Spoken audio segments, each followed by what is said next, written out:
bavandimwe nkunda bo mu muryango wa Padiri Mauri, Yezu Kristo akuzwe. Mboherereje inyigisho ndi muri paruwase ya Mushishiro muri diyoseze ya Kabgayi, aho umuhungu wanjye Tuyisenge François yahanye isakaramentu ryo gushyingirwa n'umugeni we Francine.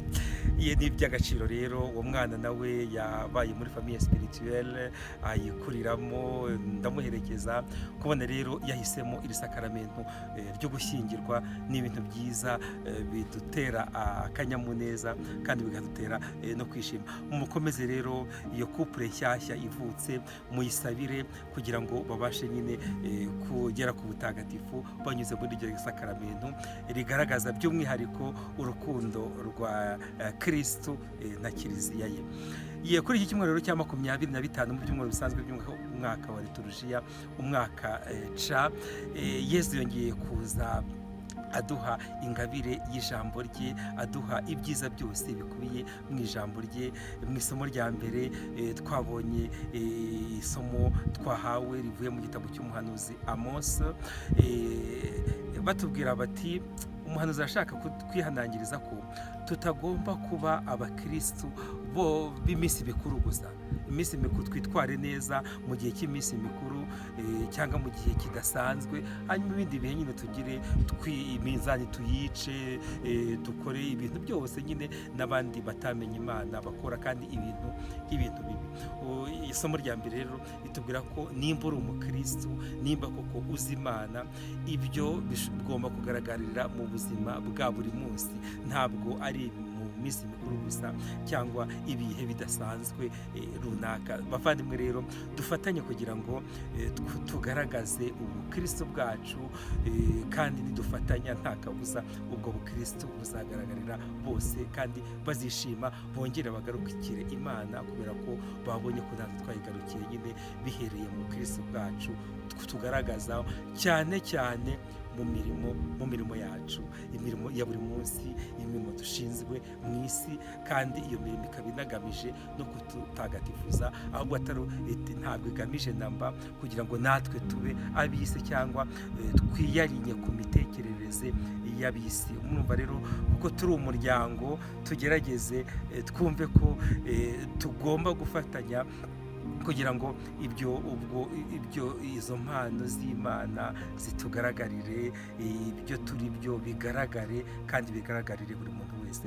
Mu isomo rya kabiri rero naho batubwiye ibintu byiza, ni mu ibaruwa mutagatifu Paulo yandikiye umuhungu we Timote, amubwira ngo mwana wanjye, n'ibyishimo byinshi amubwira ukuntu agomba kwitwara, amubwira ko imyitwarire ya mbere igomba kuba isengesho rihoraho, cyane cyane risabira abayobozi b'ibihugu, abayobozi batugenga mu bijyanye na politike z'ibihugu.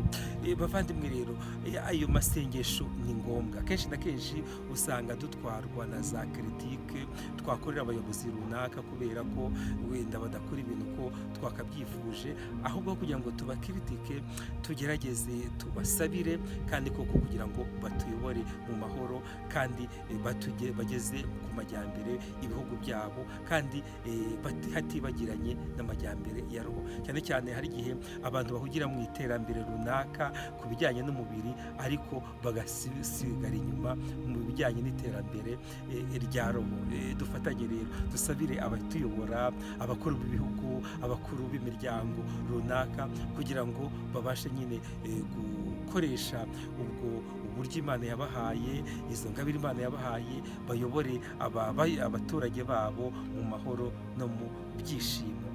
Kandi twirinde gukritika abayobozi, ahubwo twebwe nk'abakristu tubasabire ku buryo bwimbitse kugira ngo umurimo bashinzwe bawusohoze mu buryo bwiza kandi mu buryo butunganye.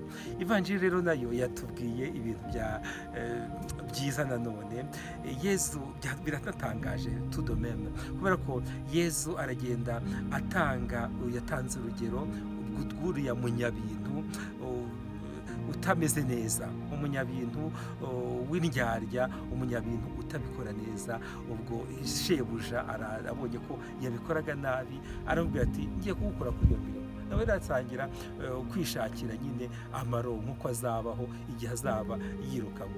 Birasekeje rero kuko Yesu atubwire ko tugomba gukurikiza urwo rugero rw'umunyabintu utameze neza, dushakashaka Imana. Birashaka kuvuga iki? Birashaka kuvuga yuko tugomba gukoresha uburyo bwose dufite kugira ngo turonke ingoma y'Imana, turonke umubano n'Imana.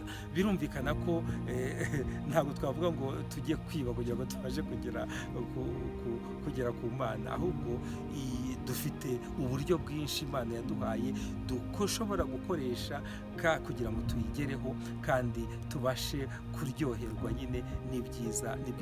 Urugero dufite muri Bibiliya ni urugero rw'uriya kiriya gisambo cyari kibambanywe na Yesu, cyamaze ubuzima bwacyo bwose kiba kihohotera n'abantu, ariko ku munota wa nyuma cyakoresheje ibyo bintu nk'uriya nyine iriya metode Yesu yavugaga, arihana.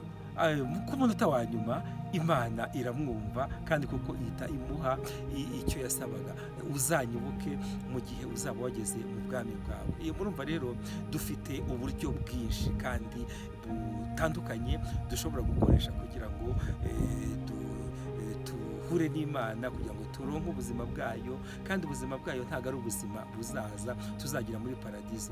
Nimba koko twitabye karame Imana yacu, ubuzima bw'Imana paradizo tugashobora kuyantisipa muri ubu buzima bwacu bwo kuri iyi si kwa Padiri Mawuri. Bavandimwe rero nyine mbisubiremo, dufatanye kugira ngo twantisipe paradizo hano ku isi, dukunda no kw'Imana ibishaka, dusenga cyane, dusabira abayobozi bayobora ibihugu n'abayobozi batuyobora, tutabakiritika kuko iyo umuntu akiritisa agezamo akagwa no mu byaha. Hanyuma kandi dukora ibishoboka byose kugira ngo ubuzima bwacu bwa gikristu bugaragarire mu buzima bwacu bwa buri munsi, tudategereje ngo tuzaba abakristu b'iminsi mikuru gusa. Dukomeze rero tugendane bavandimwe. Ni iby'agaciro kuba ndi hano mu Rwanda, ni igihe gitoya kandi tuzabonana, ndabyizeye muri iyi minsi ndi hano, ariko mu gihe tugitegereje ko tubonana nyine amaso ku maso, dukomeze dusabirane, dukomeze kuri telefone n'ahandi hose bishoboka, tuganire kandi twibukiranye ibyiza Imana yatugiriye, kandi mu buvandimwe duhuriyemo nyine mu Mana yacu, dukomeze twumve uko Imana igira neza kandi bituryohere igihe n'imburagihe. Maze rero amasomo y'uyu munsi, hari isomo rya mbere ryo mu gitabo cya Mose, isomo rya kabiri mu baruwa Pawulo Mutagatifu yandikiye Timote, ndetse n'ivanjiri cyane cyane muyitindeho, ni uko yanditswe na Luka ku mutwe wa 16 kuva ku murongo wa mbere kugeza ku wa 13. Tuyihuriremo nk'uko sanzwe mbivuga, tuyisangire kuri za social media, tuyisangire mu mamesaje, aho bishoboka byose, kugira ngo twese ijambo ry'Imana ritugereho, rituryohere, ariko cyane cyane mbisubiremo, ijambo ry'Imana riduhindure, kugira ngo dutangire twantisipe paradizo hano ku isi mu mubano wacu wa kivandimwe. Maze rero ushobora byose nabaho umugisha kandi abarinde Imana Data na Mwana na Roho Mutagatifu. Amen. Icyumweru cyiza bavandimwe.